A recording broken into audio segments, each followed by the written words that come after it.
We are very happy to introduce to you all Dr. Lobo. He's a Goan but based in London, and he has studied most of his life in Goa, and we are very proud to know that he is practicing as a surgeon, eye surgeon in London, and he's been very kind to give us some of his time to talk to us all about how we should protect our eyes. Thank you, Dr. Lobo, for coming and joining us today. Thank you. We read, Doctor, a lot about what they call computer vision syndrome. What is this all about, and what are the things we have to be careful about? I think most of the occupations nowadays entail working with computer screens of different sizes, different work locations, different illuminations. Unfortunately, people will not have had their eye test done properly or an up-to-date pair of glasses. They may not be very disciplined when they're working, in the sense that maybe they'll start work at 9 o'clock and they won't get off for lunch till 1, and then soon they'll get on the phone as well, or on their pads or tabs and things like that. So the eye doesn't get any rest. So primarily the best thing is for them to see an eye specialist, a good eye specialist, have a good eye test, which everyone above the age of 40 should have at least every 2 years, and then after 60 every year, and get an appropriate pair of glasses to work for the distance you are to use for your working distance. So a lot of people need glasses, but they feel embarrassed to wear them. So sometimes you need a correction for distance, correction to work on the computer or for reading, and that actually alleviates a lot of the eye strain that a person has, basically. But doctor, so let us say there is this guy who is, say, 30, and he has to work on the computer. He has to work long hours on the computer, and he therefore does not even have the time to do some exercises. But would you say that it is necessary to do some exercises while you are at work? No, I mean for the eye. Yeah. No. That doesn't. There are different books available online and internet that tell you do these. I think the principle is have your eye test every 2 years. Get your appropriate pair of glasses. The main thing is to take a break at least for 5 minutes every hour. If you get up, you stretch yourself a little bit, walk about a little bit, go and have a glass of water, come back to work, and then you relax your eye by looking into the distance, come back again. Okay. And then when you stop for lunch, stop for lunch.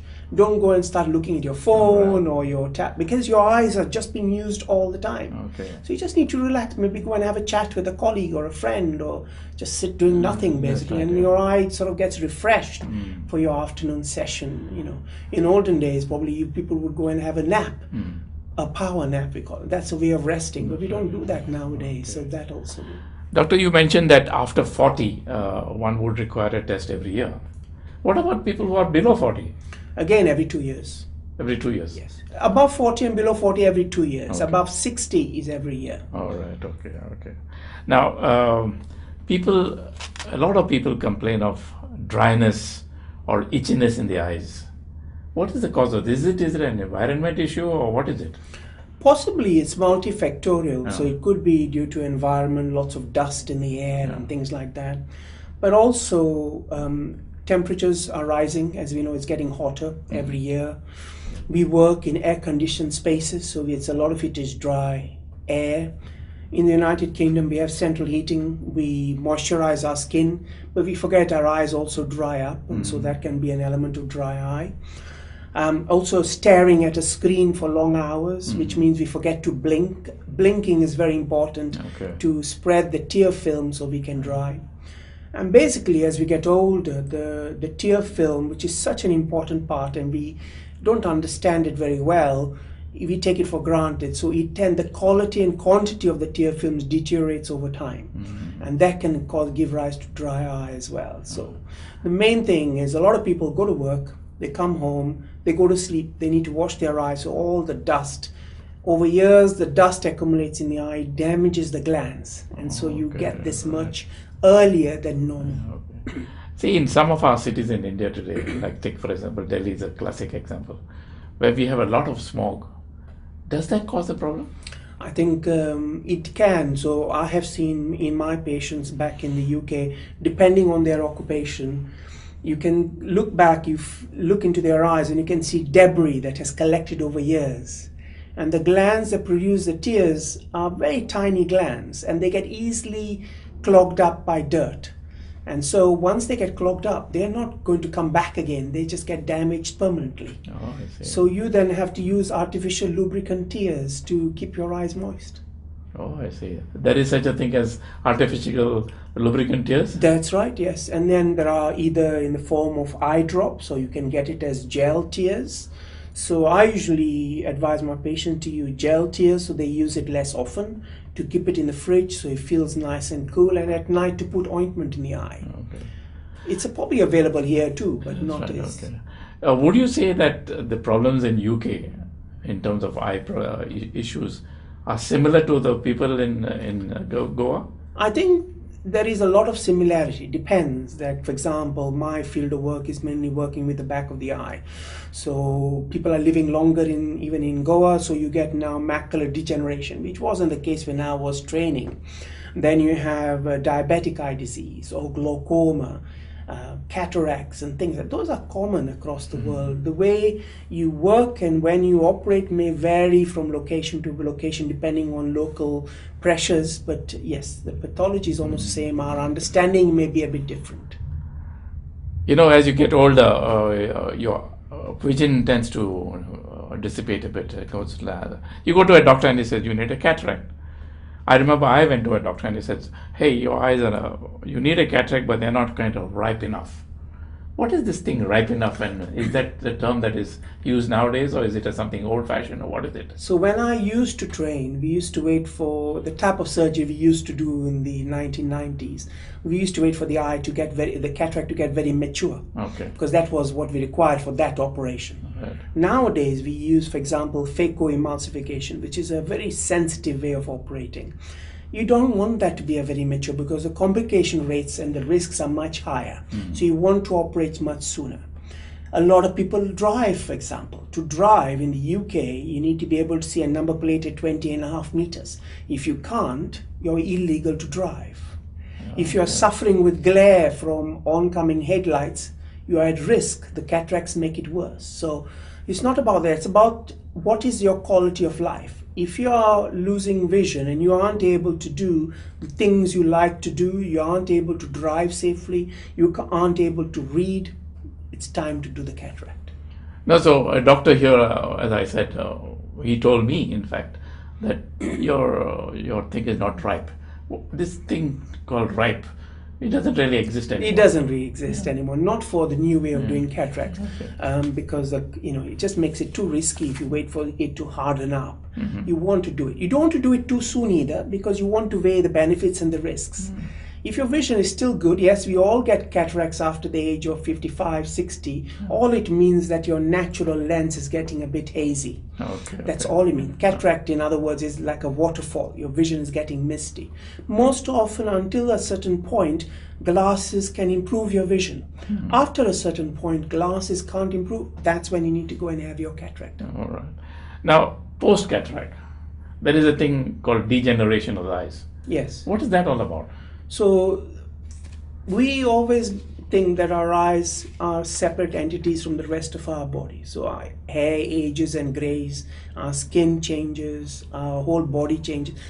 Unfortunately, our eyes also change, both from the front, which is the dry eye and is a part of aging, and then you have your cataracts, and then you have macular degeneration, where you've got deposits at the back of the eye. So an analogy is you shed your skin every day. When you bathe, when you take off your clothes. Similarly, the retina sheds itself every day. Oh, I see. But when you're younger, it refreshes itself early. And that's why you need to go to bed to sleep, because it allows your body to rest and refresh itself for the next day. So if you've been for a dance, for example, you go to sleep at 4, you get up at 7 to go to work, you're going to feel very, very unhappy, and you won't tolerate bright light because your eyes haven't refreshed themselves.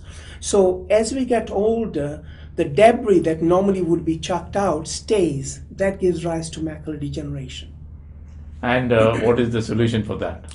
Not much, unless you find a fountain of youth. But basically, it's lifestyle is very important. What you want to do is you want to slow the process down.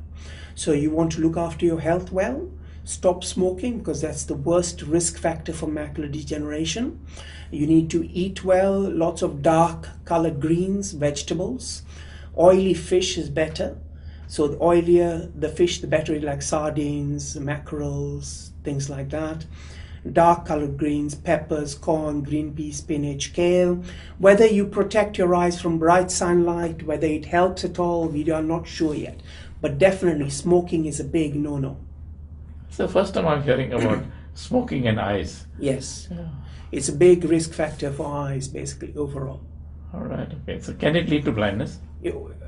Smoking directly, no. So if you've got a predisposition, you've got poor circulation to the back of the eye, smoking will make it worse much quicker.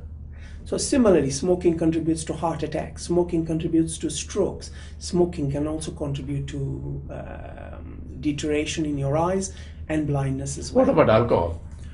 Alcohol, like everything, in moderation, basically. Okay. In moderation is okay. Okay. But alcohol in excess will cause deterioration of your diabetes.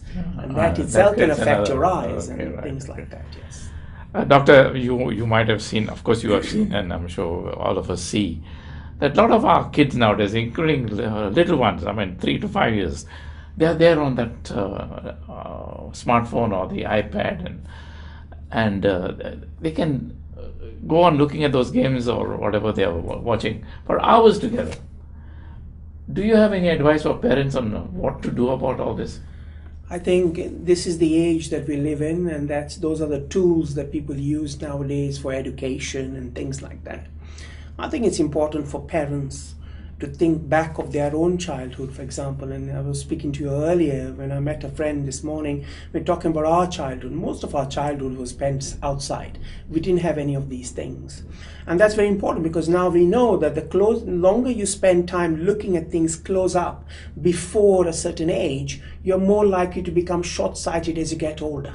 All right. So what you want to do is encourage growing children to spend more of their time outdoors if possible. Mm-hmm. I know there's a lack of playing fields and things like that, but at least not everyone is sporty on things, but at least to get out and go for walks and things like that, so they can, relax their eyes when they're doing that. And then maybe in moderation with limits set, they spend an hour or two, if possible, if that can be done, a day.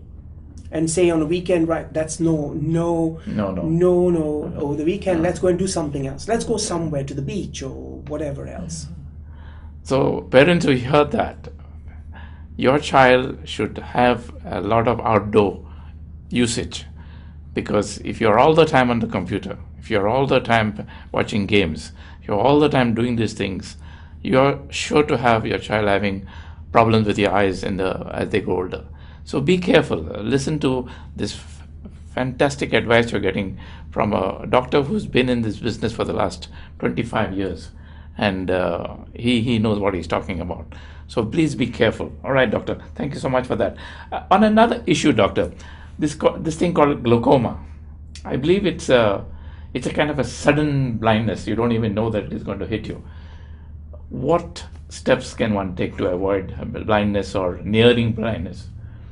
So I think going back to what I had said earlier is everyone should have an eye test every 2 years. Right, okay. If you have family history of glaucoma, there's a greater chance you will inherit it yourself. So there are many reasons why people can get glaucoma. There are different types of glaucoma. But if you have family, close, first degree relatives, or even second, the chance you will get is around 15% at least, 10 to 15%. So have an eye test with a good eye specialist every 2 years because they can catch it very early. So you need to have your vision done, you have your eye pressure done, your visual fields done. They need to look at the nerves at the back of your eye, probably take photographs so you can compare every visit and see, oh, this has changed now. There might be some suspicion of problems because it's a silent killer of your vision. By the time you pick it up, it's too late. So that's the best way. Prevention is the best medicine, basically. So it is definitely related to heredity. There is an element of that, yes. Okay.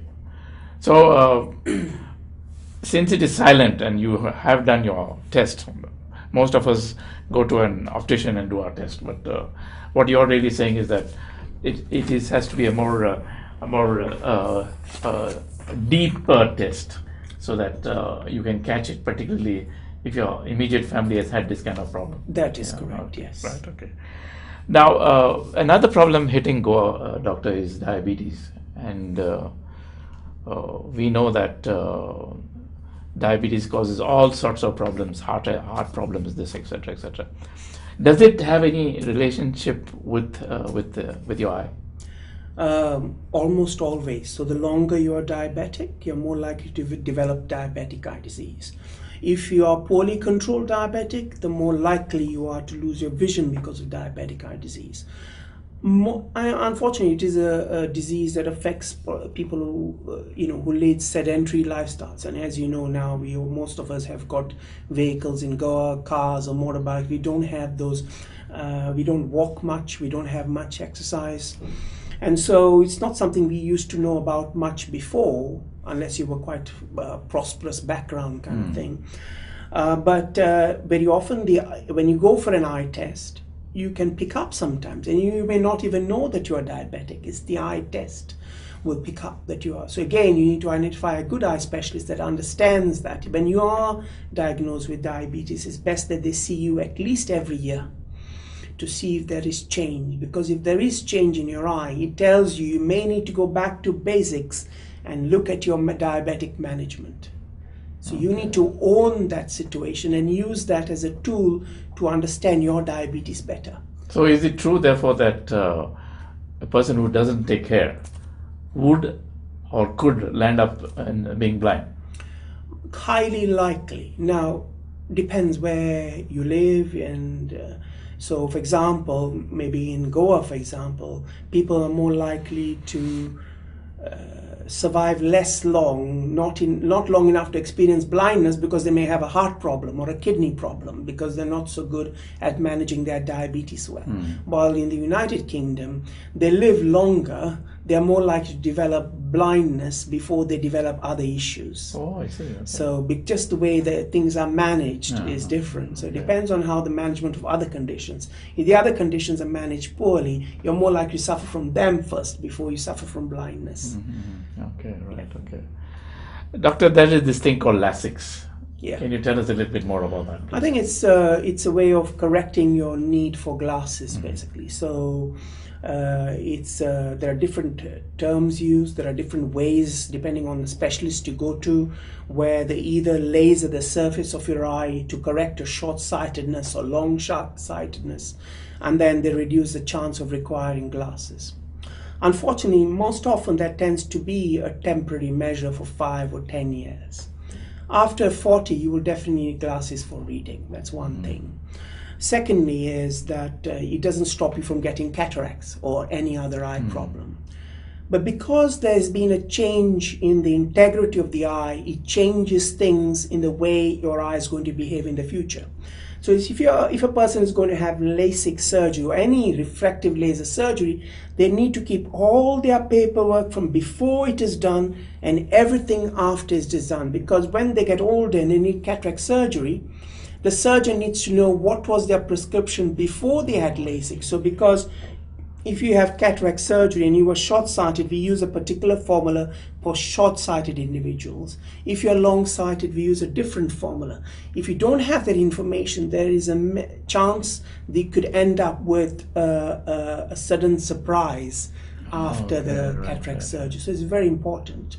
So people do that for cosmetic reasons, where they like surgery or they can't tolerate glasses and things like that. But whatever it is, think about it properly, discuss all those things with the specialist who's going to operate, keep all the paperwork from before and after, and keep it in a safe place. You will need it later on in life.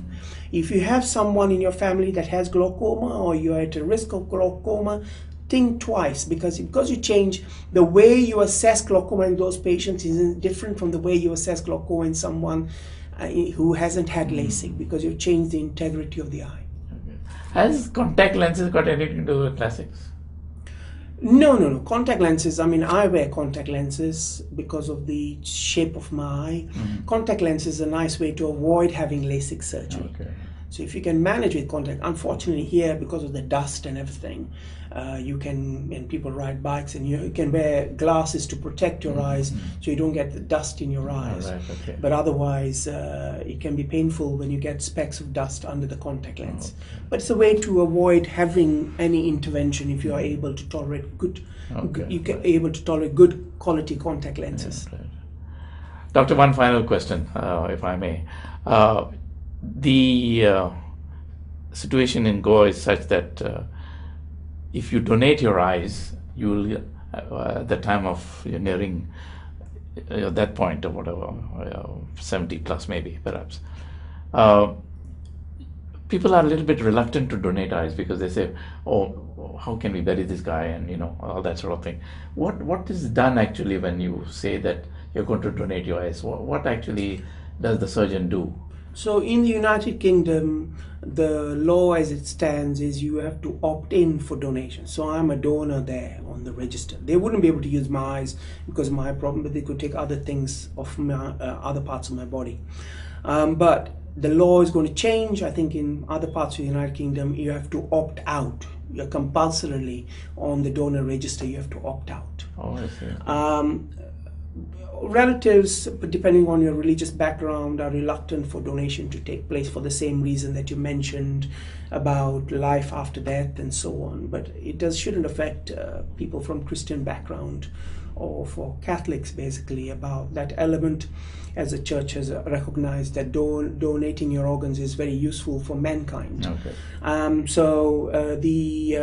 If you are on the donor register and there is a donor, so your family notifies them, look, this person is about to die. And as long as you don't have any contagious diseases or cancer or anything like that, and you just died of natural causes or due to an accident, then the organization that is responsible will come and harvest the organs that you have agreed to donate. And then they put it towards the eye bank, and they have to do a whole set of tests to see the viability of that organ. So sometimes they will use it in the United Kingdom for patients, or sometimes they will use it for research purposes if it's not of a good quality for using it in someone else's eyes. So is the whole eye removed as such, or what is it? Yes, the whole eye is removed. You can't take parts of it. But most often they will only use the cornea. You can't use any other part of the eye. The cornea is the only bit. Other parts are used mainly for research. So what you're saying really is that it is quite all right to donate your eyes because you will be helping somebody somewhere. That's correct. Or you will help research. That's correct, yes. Doctor, thank you so much for your time. You're welcome. I'm sure our viewers have learned a lot of new things today, and I'm sure they will start practicing it because it has come from an authority on eyes. Thank you so much, and thank you for having wish you a good trip back to London. Thank you very much. Take care.